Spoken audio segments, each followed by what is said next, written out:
Hi, my name's Robbie, Hi, Lin. I'm Liang.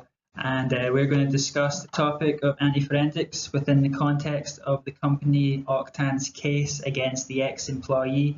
And I'll pass you on to Lin and Liang to talk a wee bit more in depth about anti-forensics, including four key areas of it.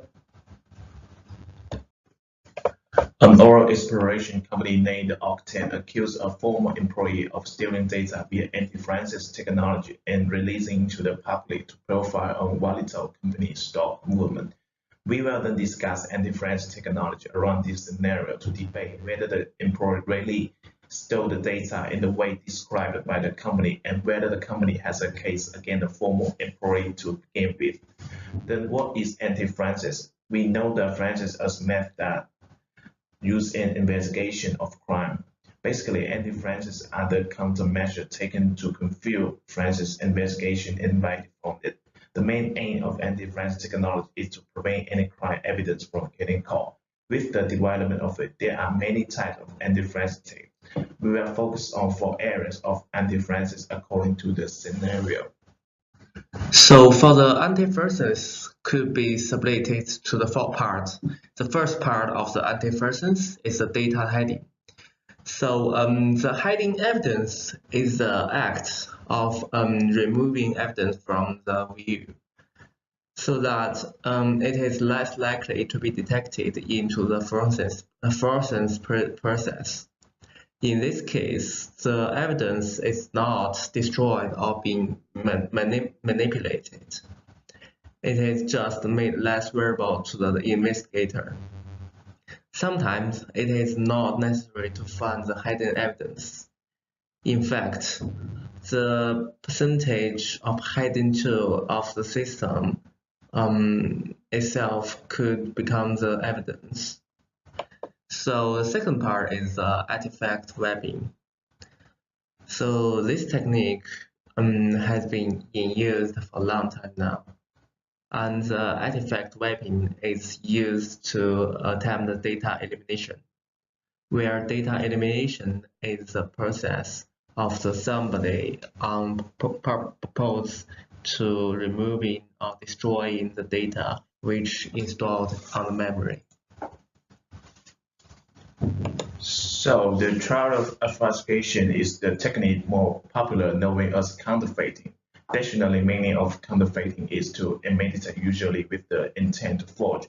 Therefore, trial obfuscation or evidence counterfeiting technique are practiced with purpose of confusing and confuse the investigation. This could be achieved in several ways. The very last part of this is attack against computer forensics tool and process. This is the most recent approach and potentially most terrifying. Attacks are advanced using this approach as they know in prior. They are further benefited by the fact that all the forensics tools and procedures are well documented and well known. Hence, the vulnerability can be easily determined if an attacker can access the tool or possess knowledge about the working of that tool. Normally, there are 6 stages in process of digital forensics. They are identification, preservation, collection, examination, analysis, and presentation. So, what's the mentioned anti-forensics technology could be applied in this case? So the data hiding in this case, the law firm failed to judge the crime of the former employees is because of the lack of the evidence. It could be caused by the data has been hidden. The company seems to be equipped with a high technology cyber system, but modern criminals are not likely to implement a single method to conceal the data. So it is hard for the corporation to go through every single aspect of the data hiding. And the next one is the artifact wrapping. So there are many techniques like software or tools execute data destruction for the object. The criminal could use several methods of destruction to wipe the data. and that is the reason why the investigator failed to find solid data or evidence to against with the suspect.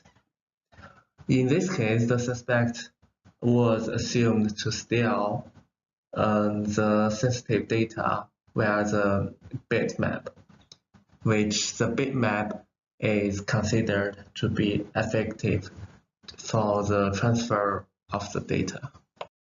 Hence, the trial investigation in this case that the corporation suggests the suspect was implement the data stealing when the system is disconnected, so the counterfeit evidence could be defragmentation, a highly possibility that beside bitmap, it is also a highly chance that the generated data in the time step has been utilized by the suspected, making the time-based data cannot be detected. A test against computer forensics tool in process in this case is that technically the employee might use every approach to exploit vulnerability of the company system to modify the data purposely and use the modified data to apply a series of attacks and make system non-functional in order to fulfill the exploration as the company described. Given the research into the topic of anti-forensics, we were able to build arguments with regards to the accusations aimed at the ex-employee and whether Octan has a case against the employee to begin with.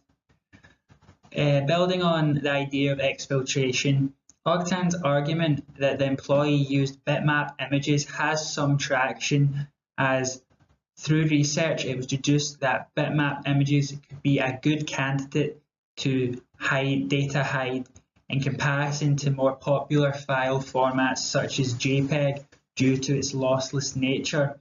However, it is felt that the employee likely did not exfiltrate data in this way, as bitmap is a less popular format. Therefore, it could arise some suspicion as to why the ex-employee is using it in the first place.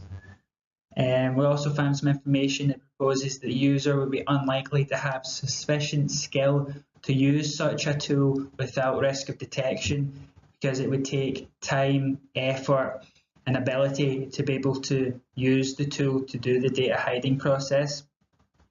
And building on the idea of people's relationship with sensitive information and how easy they find it to take out with the company border, it was more likely that the ex-employee in question simply copied the information needed to expose the company's wrongdoings rather than going through the laborious process of hiding the information in bitmap images. And also, depending on how high the ex-employee is in the company, it was unlikely that he would have administration rights to install software on the company computers in the first place. In order to discuss how viable the case is against the ex-employee, we need to pose the following assumptions: that the case would reside within UK legislation, that Octan is overseen by the Oil and Gas Authority, and that the ex-employee in question went straight to the media with the information they'd found out. Using these assumptions, we felt that it was likely that Octan would have a case against the former employee, as he didn't disclose the information through proper channels as outlined in the PETA document, or through the Oil and Gas Authority, or through whistleblowing legislation that the Octan would have in place to begin with. If he'd went through the correct procedures, we think that he would be protected, as PETA protects whistleblowers for many reasons, including the possibility of environmental damage, which ties in with the reasons for the whistleblowing in the first place. Building upon that, the fact that he'd stolen data, the Data Protection Act states that disclosure can be necessary if it's within the public interest. Therefore, he can argue that it was within the public interest to disclose the environmental damage that Octan was causing. To conclude, through research into the topic of anti-forensics, It is clear that there is much more to be done with regards to producing clear countermeasures to combat the use of such techniques.